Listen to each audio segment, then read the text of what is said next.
Hey Diabesties! Welcome back to the Your Diabestie podcast, the podcast that ensures you never have to do diabetes alone.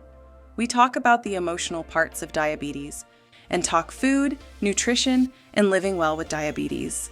I'm your host, Mila Clark. I've lived with latent autoimmune diabetes in adults since 2016. I'm a board-certified health and wellness coach and nutritionist, and today we're taking on a trend that's sizzling hot. And not just because it's made entirely of meat. Yep, we're talking about the carnivore diet episode, mostly because I've already made so many people mad with my hot takes on this diet. But the intention is not to make you upset. If you're deciding to make changes to your diet, it's so important to weigh the pros, cons, and ultimately make the best decisions for yourself. It's not enough to jump into something because of the promised results, but I hope this convo today can help you make the best decisions. I just want to say, if this is your eating pattern and it works for you and you love it, you do you. But if you're on the way to getting started, I want you to hop in with the information you need. Let's get into it. So here's the deal. The carnivore diet is exactly what it sounds like. An all-animal, zero-carb eating plan. Think meat, eggs, cheese, and absolutely no fruits, no vegetables, no grains, no fiber. It's the keto diet's intense, meat-loving cousin. And in some corners of the internet, it's being marketed as a miracle cure for everything, including diabetes. But is that true? Can a diet of nothing but meat actually help you manage your blood sugar? Let's unpack that. Some people with diabetes are drawn to the carnivore diet because it cuts carbs out entirely. One of the first things we hear about nutrition after a diabetes diagnosis is that it's our responsibility to give up carbs. And while that advice is simple, it doesn't take into account the whole picture. We need carbs in our diet. Carbohydrates are the body's primary and preferred source of energy, especially for your brain, muscles, and red blood cells. Can the body get energy from fat and protein? It absolutely can, but fat and protein are not our body's preferred source of energy. When we eat carbs, our body breaks them down into glucose, which fuels everything from thinking clearly to powering a walk around the block.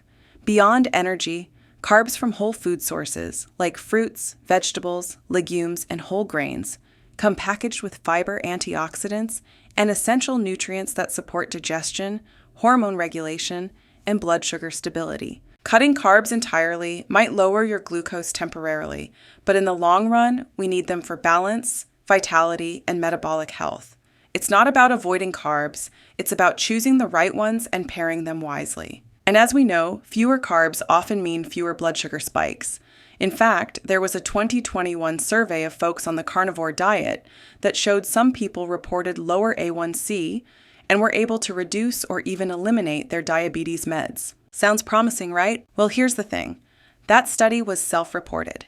There was no control group, no long-term data, and no way to know if those people were seeing those results because of the diet or because they also happened to cut out processed food, lost weight, or were super strict about logging everything. While studies are important, we do have to consider the way they are designed and carried out. Plus, while the blood sugar benefits might look good on the surface, there are some risks underneath. First off, fiber. The carnivore diet has exactly 0 of it, and if you live with diabetes, you know that fiber is one of the best tools in your blood sugar toolbox. It slows digestion, supports gut health, and helps keep you full and satisfied. Without it, you're likely to face constipation, a sad gut microbiome, and potentially more inflammation. Then there's heart health. The carnivore diet is often high in saturated fat, and that can raise LDL or bad cholesterol. People with diabetes already have a higher risk of heart disease, and adding a meat-heavy, high-fat diet on top of that, it's like throwing gasoline on a fire. And let's not forget nutrient deficiencies. No fruits or vegetables means you're missing out on vitamin C, potassium, magnesium, and more.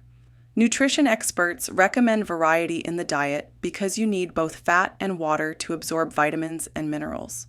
With an adequate and balanced diet, you can get almost every nutrient your body needs. Sure, if you eat nose to tail, like liver, bone marrow, and kidneys, you can maybe cover some of those gaps. But let's be honest, most people aren't eating raw liver on the regular. So what does the science say? Well, long story short, we don't have enough good data. Most of what's out there is anecdotal. Meanwhile, we do have plenty of strong research on diets like Mediterranean, DASH, and plant-forward eating styles. These approaches have been shown to reduce A1C, support heart health, and actually help people with diabetes feel more energized and balanced. Here's the bottom line. The carnivore diet might help lower your blood sugar in the short term, but it's not a sustainable or balanced approach for most people, especially not if you want to support your heart, gut, and overall well-being for the long haul. So, if someone tries to tell you to ditch your broccoli for bacon, just send them this episode. Veggies and protein can coexist, and should. All right, friends, that's all for today. If you enjoyed this episode, be sure to rate, review, and share with someone who's navigating their diabetes journey. And as always, you can find more tips, recipes, and support over at hangrywoman.com or join my free coaching community, glucoseguide.app. You can download the app on the iOS and Google Play stores. Until next time, eat well, stay curious, and take care of yourself.